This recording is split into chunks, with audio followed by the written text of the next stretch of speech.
Hi friends, ఈరోజు మన special sweet recipe Kozhikode halwa. వినడానికి వింతగా ఉన్న టేస్ట్ బాగుంటుంది, ఎంతైనా తినొచ్చు, హెల్దీగా ఉంచుతుంది. ఫస్ట్ అయితే ప్యాన్లో 2 టేబుల్ స్పూన్ నెయ్యి, బాదం పలుకులు వేసి వేగాక కొద్దిగా జీడిపప్పును కూడా వేయించి బౌల్లోకి తీసుకోండి. అదే ప్యాన్లో 1 కప్ గోధుమ పిండి వేసి స్టవ్ని సిమ్లో పెట్టి వేయించి 1 గ్లాస్ ఆఫ్ వాటర్ వేసి పిండిని లంప్స్ లేకుండా కలపండి.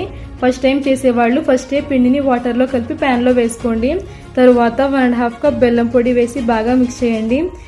తర్వాత 1 టేబుల్ స్పూన్ నెయ్యి వేసి కంటిన్యూస్గా మిక్స్ చేయండి. ఇది కొంచెం చిక్కబడ్డాక మరొక 1 టేబుల్ స్పూన్ నెయ్యి వేయండి.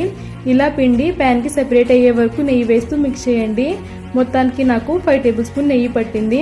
తరువాత కొంచెం కొబ్బరి పొడి వేసి మిక్స్ చేసి వేయించిన డ్రై ఫ్రూట్స్ వేసి 1 టేబుల్ స్పూన్ నెయ్యి, కొద్దిగా ఇలాచీ పొడి వేసి మిక్స్ చేసి ఇలా 1 స్పూన్ హల్వా తింటే టేస్ట్ అయితే మనకి ఎక్కడ దొరకదండి, అంత బాగుంటుంది. కంటెంట్ నచ్చితే సబ్స్క్రైబ్ ఫ్రెండ్స్.